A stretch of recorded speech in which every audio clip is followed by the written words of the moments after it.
Hey guys, आज हम explain करने वाले हैं हेवनली एवर आफ्टर के एपिसोड लास्ट को, यानी कि एपिसोड 12 को। अगर आपने पिछले एपिसोड नहीं देखे हैं तो लिंक आपको डिस्क्रिप्शन में मिल जाएगा। एपिसोड की शुरुआत में नगजुन को दिखाया जाता है जो अर्थ पर आया हुआ था और अपना काम कर रहा था।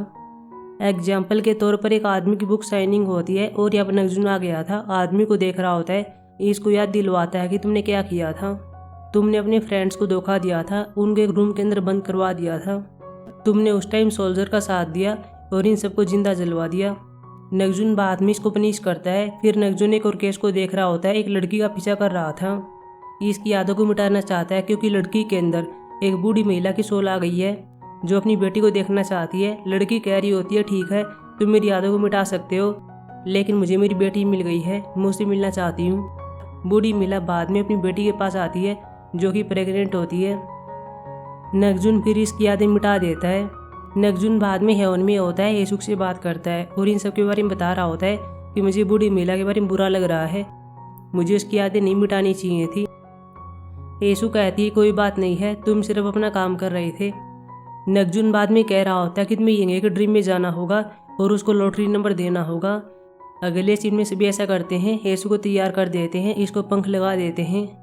येसुक बाद में रूम के अंदर एंटर करती है और यहाँ पर यंगे से मिलती है, इसको जगाती है, लॉटरी नंबर बताती है, लेकिन इसको याद नहीं रहते। हेवन में सभी इनको लाइव देख रहे थे। एम्प्लॉय येसुक से कहते हैं कि तुम्हारा टाइम हो गया है, तुम्हें आना होगा। नगजुन बाद में माइक को लेता है और एक मेलोडी को बता रहा होता है ताकि यंगे नंबर याद कर सके। यंगे को नंबर याद हो जाता है और येसुक चली जाती है। अगले सीन में नगजुन येसुक से बात कर रहा होता है, खाने को लेकर आता है और कह रहा होता है कि ये खाना यंगे ने पूछा है। येसु कहती है कि क्या हेवन में ये पॉसिबल है, यह भी हाँ मरता है। येसुक बाद में ये कहने लगती है कि क्या यंगे ने नंबर का यूज कर लिया होगा। नगजुन कहता है, तुम चिंता मत करो, वो अपने दम पर कुछ भी कर सकती है। अर्थ पर यंगे को देखते हैं जो कि लॉटरी नंबर को देख रही होती है। बाद में याद करती है कि वे क्या थे, फिर यहाँ पर इनको फील कर देती है। लेकिन तभी यहाँ पर एक आदमी को देखती है जो कि डिलीवरी मैन के रूप में काम कर रहा था और यह कीहवान होता है जो हमने एपिसोड 1 की स्टार्टिंग में देखा था। कीहवान इसको देख लेता और भाग गया था। यह भी इसका पीछा कर रही होती है क्योंकि कीहवान ने अभी तक पैसे नहीं दिए हैं, लेकिन ये नंबर को सबमिट करना भूल जाती है। रात तक इसका पीछा करती है और बाद में इसको पकड़ लेती है। लेकिन जब शॉप के पास आती है तब यह देखती है कि लॉटरी के नंबर तो वही हैं जो कि मैंने फील किए थे, लेकिन अब कुछ नहीं हो सकता। बाद में इसने कीहवान को अपने आप से बांध दिया था। कीहवान कहता है कि मैं भागकर कहीं नहीं जाऊँगा, अब मैं डिलीवरी मैन के रूप में काम कर रहा हूँ, मैं तुम्हारे कर्ज को चुका दूंगा। यंगे कहती है कि पहले तो जो लॉटरी में पैसे मिलने वाले थे वो पैसे मुझे दे दो। एक बूढ़ी महिला यहाँ पर आती है, इन दोनों को देखती है और यह कहती है, तुम कपल हो, तुम यहाँ पर ऐसी फाइट मत करो, घर पर रहो और वहाँ पर फाइट करो, यहाँ पर सभी के सामने अपना प्यार मत दिखाओ। यंगे इसको मारने के लिए जाती है, लेकिन कीहवान इसको पकड़ लेता है। रात को यंगे को देखते हैं जो अपने घर पर होती है, बाहर की बेल बजा रहा था। फिर ये आकर देखती है और यहाँ पर कीहवान होता है जो कि डिलीवरी लेकर आया था, लेकिन इसने कह दिया था कि मैंने कुछ नहीं मंगाया। कीहवान कह रहा होता है कि मेरी तरफ से तुम्हारे लिए गिफ्ट है। बाद में चेक करती है और इसमें शूज होते हैं। कीहवान कहता है कि मैं पहली बार किसी महिला को गिफ्ट दे रहा हूँ। यंगे भी रात को शूज पहनकर सो जाती है। येसु को नगजुन साथ में होते हैं। नगजुन कह रहा होता है कि हमें पुनर्जन्म करना चाहिए। येसु कहती है, क्या हुआ, क्या आप तुम मेरे साथ नहीं रहना चाहते? लेकिन नगजुन कहता है ऐसी कोई बात नहीं है। येसु कहती है, ठीक है चलो हम ये करते हैं। वही हम डायरेक्टर को देखते हैं जिसकी वोकेशन होती है और ये अर्थ पर जाने वाला था, इसीलिए यहाँ पर सब कुछ संभालने के लिए इसने योमरा को बुलाया हुआ है। योमरा के आती बिजली चमकने लगती है, अंधेरा छा जाता है। डायरेक्टर बाद में इसको पकड़ता है, लाड प्यार कर रहा होता है और ऐसा नहीं करने के लिए कहता है। हालांकि योमरा कहाँ मानने वाला था, बार बार यहाँ पर लोगों को परेशान कर रहा था, अपने भाई को परेशान करता है। डायरेक्टर इसे बहुत परेशान हो गया था और बाद में इसको पोज कर देता है। अब डायरेक्टर अर्थ पर आता है, कुछ लोगों की विश को पूरा करता है, कईयों को बचाता है। हम यहाँ पर देखते भी हैं कि एक लड़की एग्जाम में फेल हो जाती है और मरने के लिए जा रही थी। बाहर डायरेक्टर होता है जो कि मैन कुत्ते के साथ होता है और कह रहा होता है कि अब तुम्हें अपना काम करना होगा। मैन कुत्ता जो कि हेल में था लेकिन अब इसका पुनर्जन्म हो चुका है। लड़की बाहर आती कुत्ते को देखती है, कुत्ता इसको देख रहा होता है। बाद में मार्केट में आती, इसके लिए कुछ सामान ले आती है और इसको देती है। अब लड़की के अंदर जीने की इच्छा जाग जाती है, पार्ट टाइमर के रूप में काम करती है और घर पर आकर कुत्ते से मिलती है। अर्थ पर डायरेक्टर नगजुन से मिलता है। नगजुन पूछ रहा होता है कि आप यहाँ पर क्या कर रहे हो। डायरेक्टर ने बता दिया था कि मैं ओकेशन पर हूँ, मैं यहाँ पर हैंग आउट के लिए आया हूँ। नगजुन कहता है कि हम पुनर्जन्म करने वाले हैं। डायरेक्टर ने कह दिया था कि तुमने अच्छा डिसीजन लिया है।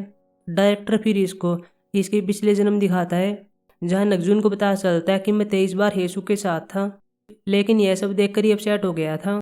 रात को घर पर आता है, हेसु इसका वेट कर रही होती, चेक करती है और यह कहती है कि क्या तुमने अल्कोहल पी है। यह भी हाँ भरता है और कह रहा होता है कि मैं तुमसे बहुत प्यार करता हूँ।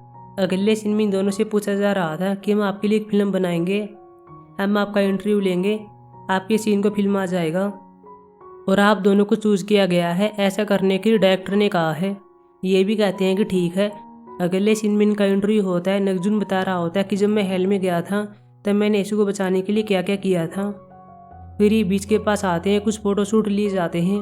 अगले सीन में हेसु घर पर होती, सफाई कर रही होती है। नगजुन पूछता है तुम ऐसा क्यों कर रही हो। इसने कह दिया था कि अब हम यहाँ से जाने वाले हैं, हम काफ़ी टाइम से यहाँ पर रह रहे हैं, इसलिए हमें इस घर को साफ करना चाहिए। अगली सुबह तैयार हो गए थे, सभी को बाय कहते हैं और पुनर्जन्म के लिए चले गए थे। हेसु नगजुन से पूछती है कि रास्ता बहुत ही लंबा है। नगजुन बताता है कि ऐसा क्यों है। सोल के पास अभी एक चांस होता है, यहाँ पर जाते टाइम वे सोच सकते हैं कि उन्हें पुनर्जन्म करना है फिर नहीं करना। अगर वे नहीं करना चाहते तो वे वापिस जा सकते हैं। हेसु कहती है कि यह तो अच्छी बात है। बाद में रेस्ट करने के लिए यहाँ पर बैठ जाती है और इनके सामने पुल बन जाता है। नगजुन इसको पिगी बैग देता है, यहाँ से ले जा रहा होता है और बता रहा था कि यह हमारा लास्ट स्टेप होने वाला है। बाद में पिछले जन्मों की बात करता है और बता रहा था कि हम पीछे भी 23 बार मिल चुके हैं। हेसु कहती है कि हम आगे भी मिलेंगे, लेकिन नगजुन ने कह दिया था कि मैं रुकना चाहिए। नगजुन बता रहा होता है कि मैंने हर जन्म में तुम्हारा पीछा किया था, तुम्हें परेशान किया, तुम्हें सताया, तुम बहुत कुछ झेल चुकी हो, लेकिन मैं नहीं करना चाहता। अब हमारे रास्ते अलग होंगे। हेसु कहती है तुम कहना क्या चाहते हो, क्या मैं तुमसे नहीं मिल पाऊंगी। यह भी हाँ भरता है और चला गया था और हेसु रोने लगती है। फिर पुनर्जन्म करने के लिए एक डोर के पास आ जाती है। फिर हम देखते हैं कि नगजुन अपने घर पर होता है, इसने पुनर्जन्म नहीं किया और ये हेसु का इंटरव्यू देख रहा होता है। सुबह बाहर आता है और यहाँ पर बैठा हुआ था, सोमली इसके पास आती है और खेल रही होती है। फिर हम 70-80 साल बाद हेसु को देखते हैं, जिसने पहले पुनर्जन्म ले लिया था और अभी मरने की लाइन पर होती है। इनके जाने के बाद यहाँ पर ग्रीम रीपर हेसु को लेने के लिए आता है, जो कि और कोई नहीं होता, ये नगजुन होता है। हेसु भी इसको देखती है, पहचान लेती है और यह कहती है कि क्या मैंने अच्छा किया। यह भी हाँ भरता है। हेसु कहती है कि फिर भी मैं तुम्हारे बिना नहीं कर पाऊंगी। नगजुन कह रहा होता है कि मैं भी नहीं कर पाऊंगा। ड्रामा के लास्ट में हेसु को देखते हैं, साथ में नगजुन होता है। दोनों एक दूसरे को देख रहे थे, इनका पुनर्जन्म हो चुका है। दोनों स्माइल करते हैं और मिलने के लिए दौड़ लगाते हैं। बाद में ड्रामा का एंड हो जाता है। अब हम मिलेंगे किसी न्यू के ड्रामा में, तब तक के लिए बाय।